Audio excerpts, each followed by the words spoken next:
गुरु भक्ति योग। अपने माता पिता एवं बुजुर्गों को मान दो। हर एक को अपने ज्ञान से, गुरु की सहाय से वेदांत ग्रंथों का सच्चा रहस्य प्राप्त करके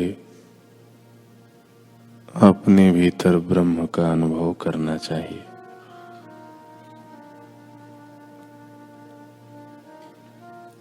साधक को गुरु अथवा आध्यात्मिक पथ प्रदर्शक मिले हों, फिर भी उसे अपने प्रयासों से ही सब तृष्णाओं, वासनाओं एवं अहम भाव का नाश करना चाहिए और आत्म साक्षात्कार करना चाहिए। गुरु के चरण कमलों का आश्रय लेने से जो परम आनंद का अनुभव होता है, उसकी तुलना में तीनों लोकों का सुख भी नहीं आ सकता।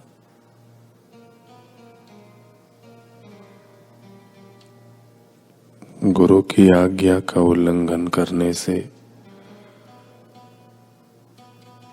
सीधे नरक में पहुंचते हैं।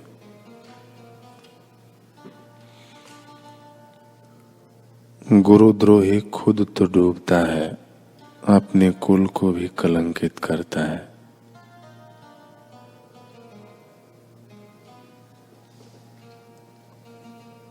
पातकी एवं स्वार्थी लोग सद्गुरु के लिए चाहे कैसी भी अफवाहें फैलाएं,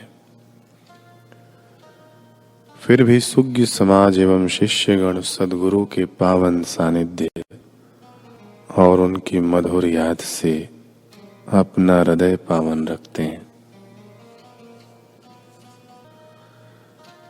एक बार निजानंद नाम के संत कहीं जा रहे थे।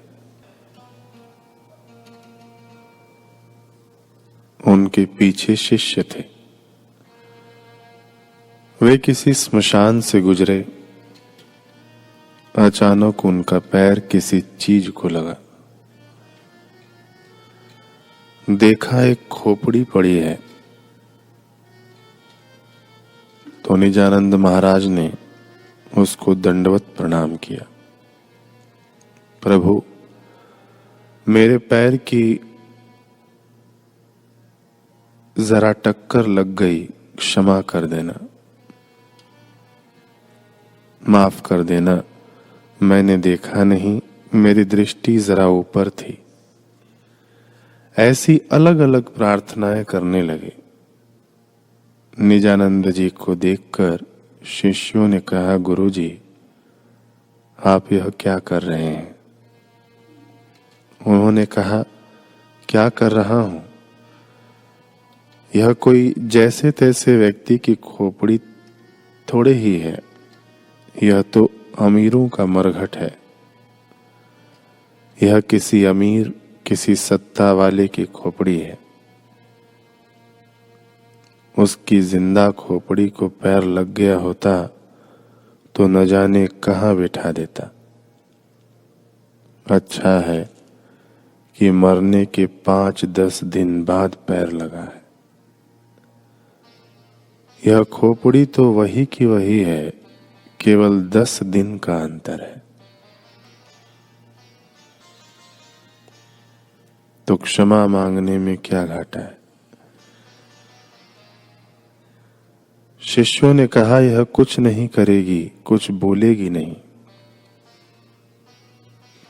महाराज ने कहा, ऐसा तुम अभी कह रहे हो, 10 दिन पहले कहते तो तुम्हें पता चलता। वह खोपड़ी उन्होंने साथ रख ली। कहीं जाते आते खोपड़ी साथ रखते और दिन में 2-4 बार माफी मांग लेते। शिष्य हैरान हुए कि गुरुजी आखिर यह क्या कर रहे हैं। गुरुजी ने कहा, क्या कर रहा हूं? मैं अपने को याद दिलाता हूं कि देखो यह भी खोपड़ी, और अपने सिर की तरफ इशारा करते हुए यह भी खोपड़ी है। इस खोपड़ी को किसी ने धन्यवाद दिया तो कहता हूं कि ऐसा ही होना है। किसी ने गीत गा लिए तो कहता हूं इस खोपड़ी की ओर निहार कर कि ऐसा ही होना है। और इसी खोपड़ी के लिए किसी ने अफवाह फैला दी तो मैं इसी खोपड़ी की ओर देखकर कहता हूं कि ऐसा ही होना है। इसको बार बार याद करने से मुझे बड़ा मजा आता है, बड़ी शांति मिलती है, क्योंकि यह मेरा गुरु है। व्यक्ति ज्ञान लेना चाहे तो मरे हुए मनुष्य की खोपड़ी से भी ले सकता है, और नहीं लेना चाहे तो जिंदा खोपड़ी तो क्या, हयात संत हो तो भी उनसे नहीं ले सकता। स्वामी निर्मल जी महाराज कहते हैं कि सद्गुरु मूर्ति में सभी मूर्तियां आ जाती हैं। सद्गुरु चलते फिरते ब्रह्म है। गुरु मूर्ति का ध्यान हम इसलिए नहीं करते कि हमारा लक्ष्य मूर्ति है, बल्कि गुरु मूर्ति का ध्यान इसलिए है कि मन समाहित हो जाए, यानी शांत और एकाग्र हो जाए। सद्गुरु प्रत्यक्ष हैं, इसलिए उनका ध्यान कर मन समाहित किया जा सकता है और मन में निसंकल्पावस्था प्राप्त हो सकती है। यदि एक बार साधक को निसंकल्पावस्था की झलक आ जाए तो इसकी अनुभूति ही रस की ओर खींचती है। फिर साधक को साधना करनी नहीं पड़ती, बल्कि स्वयं होती है। गुरुपद अटकने के लिए नहीं है, गुरु मूर्ति एक द्वार है, जन्म मरण के चक्र से बाहर निकलने का। जब हम गुरु मूर्ति को आगे रखते हैं तभी उसका ध्यान करते हैं, और तब मन में केवल गुरु मूर्ति ही रह जाती है, अन्य सब मूर्तियां समाप्त हो जाती हैं। एकाग्रता के ध्यान का तात्पर्य यहाँ जीव सृष्टि समाप्त करने का नहीं है, बल्कि उससे मनुष्य के नए से नए संकल्पों का जो तांता है वह टूट जाता है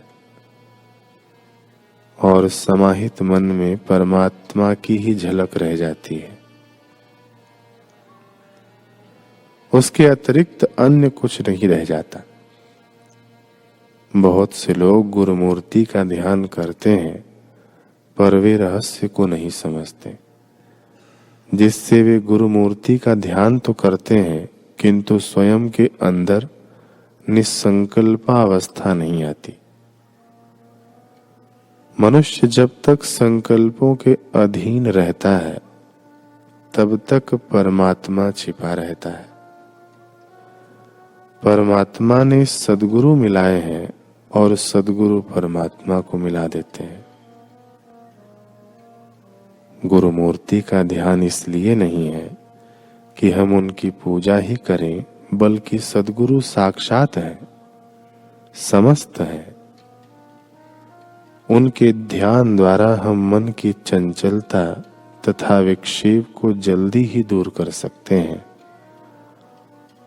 और जैसे सद्गुरु निसंकल्पावस्था में टिके हैं, हम भी निसंकल्पावस्था को उनके ध्यान द्वारा सहज ही प्राप्त कर लेते हैं।